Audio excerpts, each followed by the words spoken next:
Paris takes center stage as von der Leyen speaks not just to Europe's leaders, but also to its restless citizens. 6 in 10 want her gone, yet here she stands, reshaping a fragile union from France's heart, betting bold on federalism amid war, dissent and historic political tremors. Let us get to focus.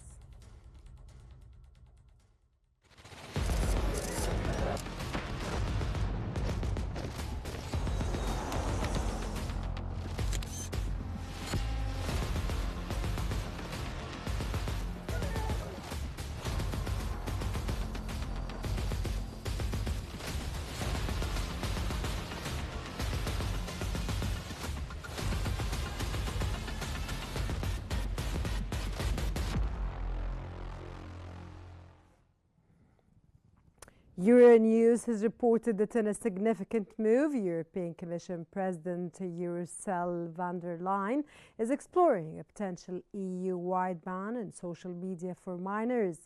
This decisive action underscores the growing political will in Europe to combat the dangers of online platforms. This consideration follows the controversial Australian model, which restricts users under 16.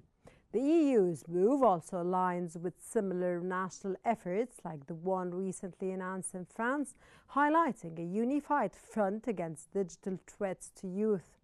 Ultimately, the core of this initiative is to protect our children and empower parents against the dangers of the digital world. This is not just a technological debate, but a crucial political and social challenge for Europe's future.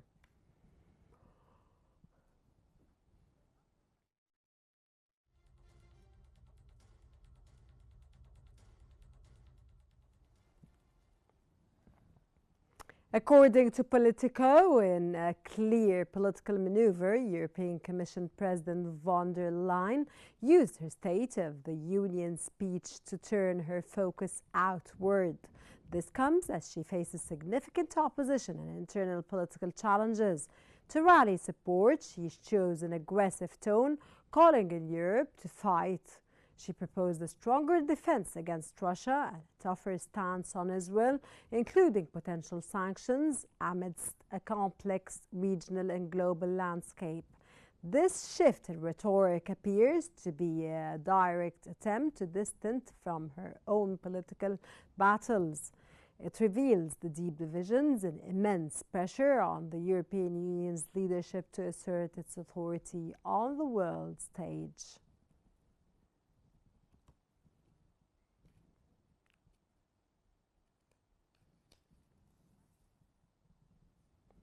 Providing more analysis about the most recent updates concerning the role of von der Leyen in the European Union and the implication of her speech.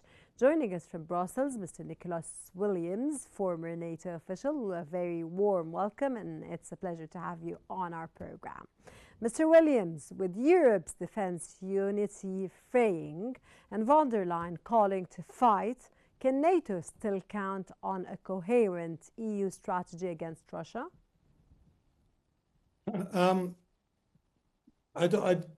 think it'll be exaggeration to say that it will be coherent, but with President Trump forcing the EU and EU countries in NATO to take ever more responsibility for the war in Ukraine, then the EU and NATO have to cooperate together in order to pose a common front. But these are two different institutions with slightly different memberships, so coherence is very, very difficult for them to achieve. She floats funding Ukraine with frozen Russian assets. Bold move or legal gamble that could fracture transatlantic trust, sir? Well, this expropriation of Russian assets is controversial. The Germans themselves hesitant and reluctant, but that she is suggesting that perhaps this capital, the Russian capital, can be used in order to secure a loan for Ukraine to refurbish and reestablish its civil infrastructure. So there are ideas which is not expropriation of Russian assets, but use of them in terms of the capital and the interest and the securing loans on it. But the Russians will resent this and see it as yet another example of why they should continue to fight the war to the very bitter end. Von der Leyen sanctions Israeli ministers while Europe's foreign policy chief admits we're not united. Is this leadership or desperation? Well, it's an attempt at leadership over a European Union which is not capable of being led, and the problem is this European Union is a very complicated construct. Some powers lie in the European Commission, others lie with the member states, which have to agree totally in their 27 members on a course of action to do with foreign and security policy. And so she is attempting to lead, but the EU is incapable of being led in a coherent way. And these cracks, these flaws, these weaknesses of the European Union have now been exposed by a crisis in Ukraine and the crisis in the Middle East, both of which demonstrate Europe's weakness. Facing 60% public disapproval, is her tough stance on Israel and tech giants a shield to hide domestic weakness? Well, I'm not sure that the Europeans themselves think deeply about leadership of the EU.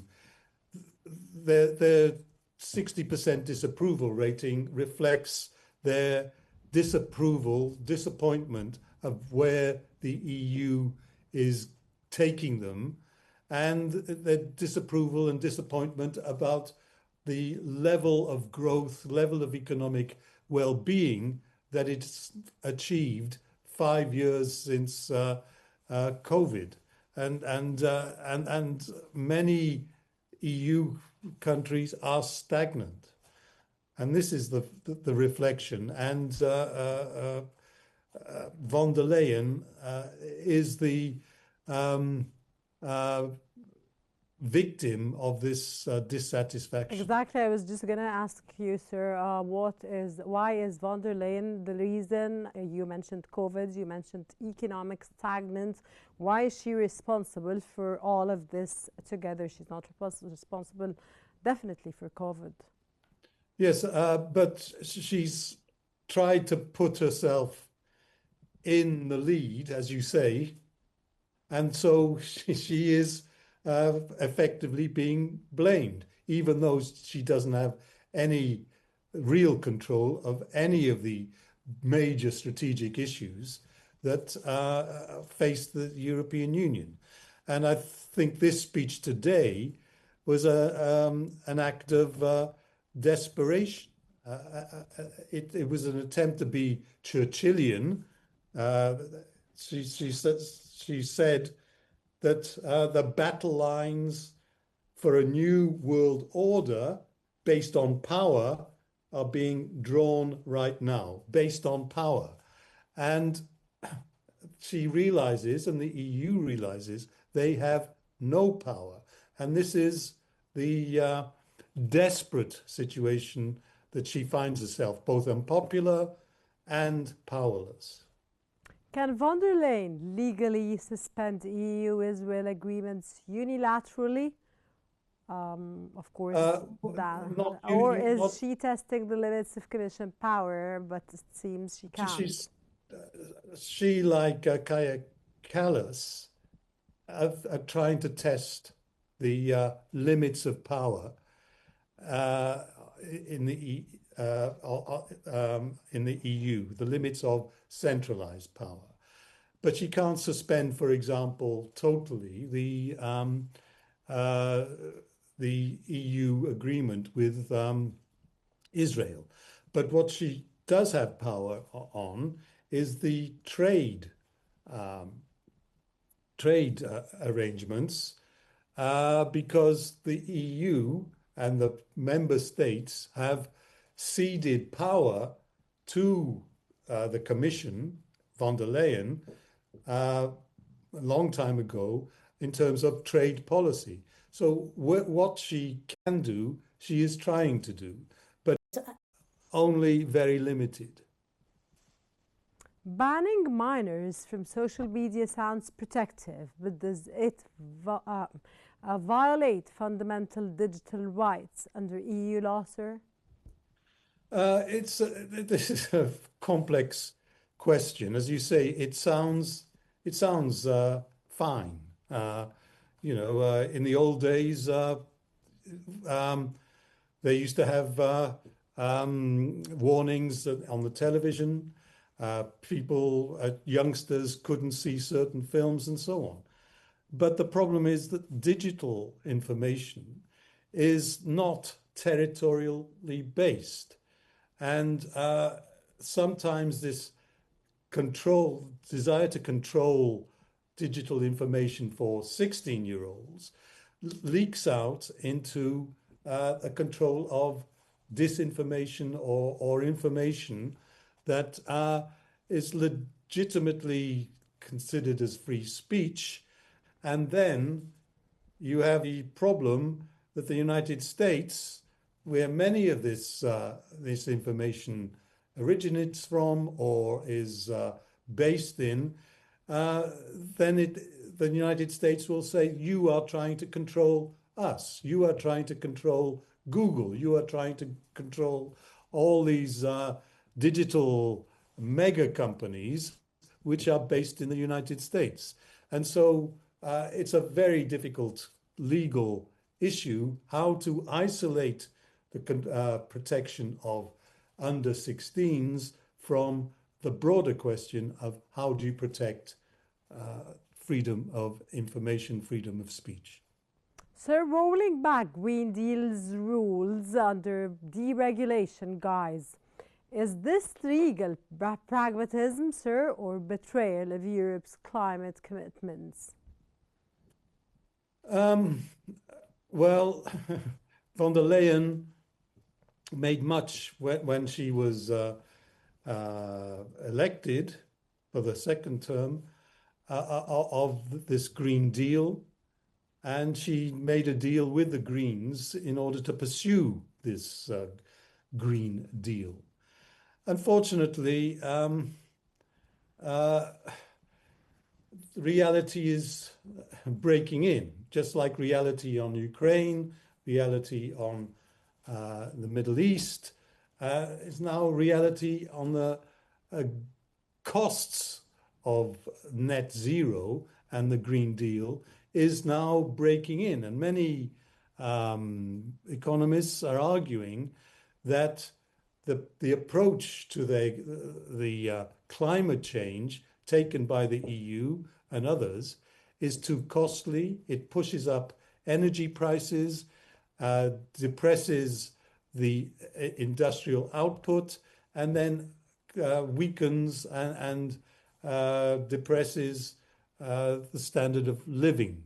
And so, yes, she is trying to persist on the Green Deal and the climate change commitments, but there is a head of opposition in the European Parliament as in EU countries. That was Mr. Nicholas Williams, former NATO official. Thank you very much, sir, for your insights and your special informative knowledge. And of course, for your time, sir. As we move on with our episode, G20's new power game. Who's in, who's out, who's rewriting the rules? From New Delhi's rise to Miami's spectacle, global leadership is no longer given its grabbed. The Economic Times has highlighted that Indian Prime Minister Narendra Modi and his Italian counterpart Giorgia Meloni held a strategic phone call to enhance their partnership. The discussion focused on accelerating the crucial EU-India trade agreement and implementing the ambitious India-Media-East Europe economic corridor. This corridor is designed to reshape global trade, positioning India as a central player. This communication, also touching on the Ukraine conflict, highlights India's growing influence. It demonstrates New Delhi's provocative engagement in shaping new economic and political realities in a shifting world. The Central News has reported that a historic moment for the continent. South Africa is finalizing its preparations to host the G20 summit, marking the first time an African nation assumes the forum's presidency. This event is a testament to Africa's rising influence. President Ramaphosa's agenda focuses on issues critical to the global south, including debt, sustainability, and climate finance, with the aim of promoting equality and sustainable development on the world stage. This G20 presidency is a pivotal opportunity for Africa to project its voice and shape the global agenda. It represents a significant step towards a more balanced international order where the concerns of the developing world are a priority.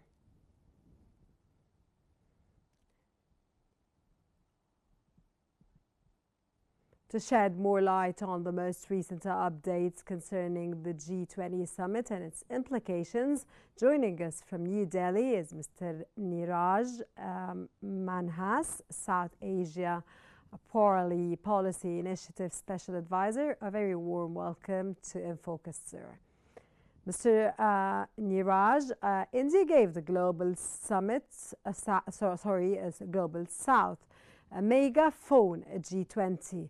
Did the West actually listen or just watch?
India's chief economic advisor, V. Anhata Najaswaran, has stated that recent cuts to the goods and service tax will help partially counter the economic impact of US tariffs by stimulating domestic demand. Overall, the combination of US tariffs and Indian tax cuts is expected to lower India's economic growth by 0.2 to 0.3 percentage points this year. The government's growth forecast for the year remains between 6.3% and 6.8%. The advisor warned that if the trade tension with the United States continues for a long time, it becomes a bigger problem for India's economy.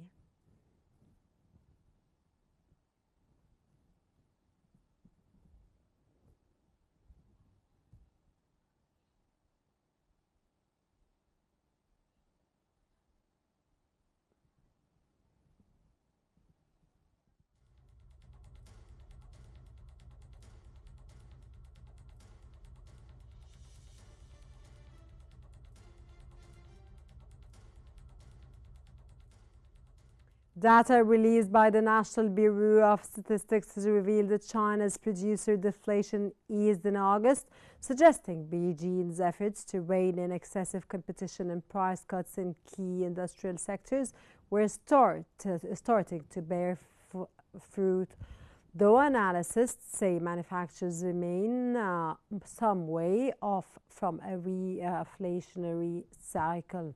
Data showed that consumer prices fell at the fastest pace in 6 months, reflecting food price volatility, but the core index rose to a 2.5-year high. The producer price index dropped 2.9% year on year in August, narrowing from a 3.6% decline the previous month.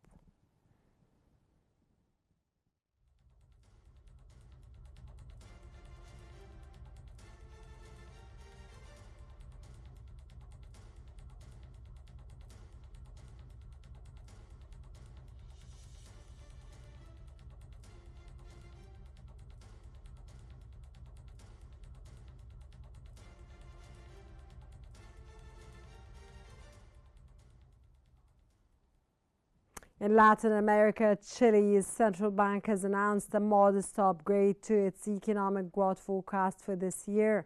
The bank now expects the country's gross domestic product, GDP, to expand between 2.25% and 2.75%, a slight increase from its previous estimate of 2% to 2.75%. The bank also raised its growth production for next year to a range of 1.75% to 2.75%, up from earlier forecast of 1.5% to 2.5%. In addition, the institution stated that it anticipates inflation will return to its 3% target by the third quarter of 2026.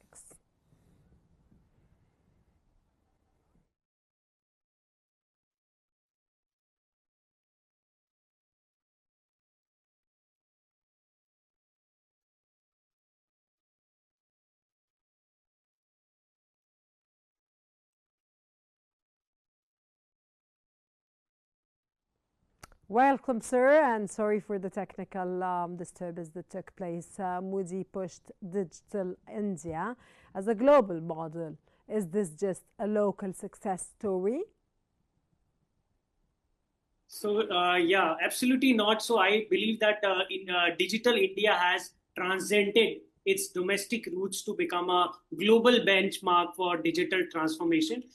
With the initiatives like the Unified Payment Interface, which is known as the UPI system, which has processed over 10 billion transactions monthly. So you can well imagine that in being adopted by the countries such as Singapore, the UAE, France, and similarly, the Sri Lanka has also, taken this model for a very efficient and inclusive financial system. So this modular open source platform has become a part of India's citizen stack, and it is now being used in 20 countries with over 121 million active users.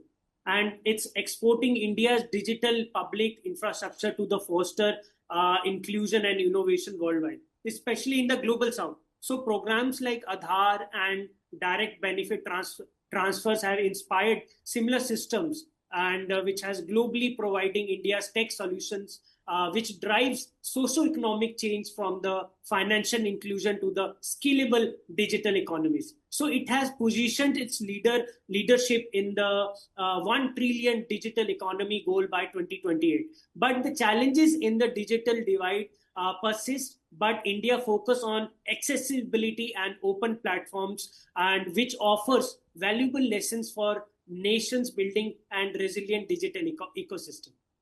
Sir, Trump snubs Africa's G20, hosts it at his golf resort.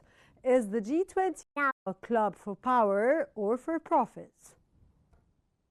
So, the Trump's decision to skip South Africa's 2025 G Summit and the host of 2026 event at its Trump National Doral Miami Golf Resort blends a power politics with its personal interest, because it has raising the ethical concerns over profiting from its public office. So the White House insists the resort will host at cost with no profit, but it echoes his abandoned 2020 G7 plan at Doral, which drew the bipartisan criticism for potential amusements violation. So sending Vice President J.D. Vance to South Africa underscores a various snub to Africa's first G20 presidency, while choosing Doral near Miami airport and during peak season highlights the convenience mixed with the self-promotion.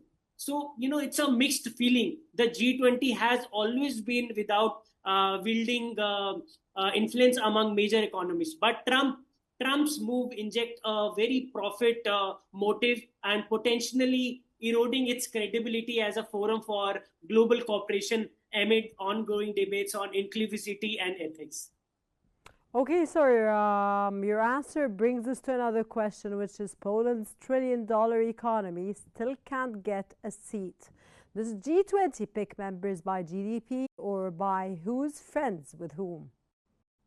So, you rightly said that the Poland's achievement of 1 trillion GDP in 2025, which is making it to the 20th largest economy globally. And it has actually fueled its push for the G20 membership. But the group's frozen composition since 1999 shows that the entry isn't solely about economic size. It's heavily influenced by the historical alliances and geopolitical clout. So the foreign minister also, Shikrosi, lobbied the US for its invitation, resulting into a guest spot at the 2026 Miami summit, which is hosted by President Trump, which symbolizes that the Poland's growth, but not guaranteeing full membership, while Poland also consisting 3.2% of growth, which is outspacing the Western Europe. Experts have also noted that lack of strong arguments for the permanent status with friendship like US ties or additionally temporary access will not, give them a permanent seat. But however, the few things like positioning Poland as a pace setter, in the strategic networking would definitely see how things move in the future for the, the permanent seat for the Poland in the upcoming time. India says multipolar world, but is it really choosing Europe over America to hedge against Trump's chaos? So, India's advocacy for a multipolar world isn't about choosing Europe over America, but strategically hedging against uncertainties like Trump's tariffs and, the unilateralism, which has strained US-India ties with 50% duties, which we recently saw, and on the Indian imports. So by deepening partnership with the Europe through enhanced trade or through the Indo-Pacific dialogues and the groups like I2U2, India's maintain a flexibility in the fragmented order where it is about to balance its multi-alignment approach without fully, pivoting away from the US. So this also includes that the warming relation with China to manage its border tension, which we saw it's fruitfully growing now after the Donald Trump's tariffs. While US has also maintained a tariff hit of worth of 200 billions, showing that no outright rejection but a pragmatic diversification would be given on the power competition. And Trump is always favoring the America first policies. So most of the critics have also argued that this could limit Washington's influence, but for India it is about a strategic autonomy in a volatile multipolar landscape. So in the coming time, more and more things would be seen, right? Yesterday Donald Trump has tweeted that India and USA friendship is old and it's very natural, it's very organic. And PM Modi also retweeted him that certainly we are old friends. So certainly few things are going to come. They are going to focus on the tariffs. I think there will be new chances of the renegotiation of tariffs in the coming time. Thank you very much. That was Mr. Narij Manhaz, South Asia Police Initiative Special Advisor. Thank you very much for your valuable analysis, sir, and your time, of course. Europe fights for its soul while the G20 rewrites global rules. Power shifts, citizens watch, the world holds its breath. But for now, that concludes today's episode of In Focus. Thank you for joining us. Stay tuned for more updates on Qnews.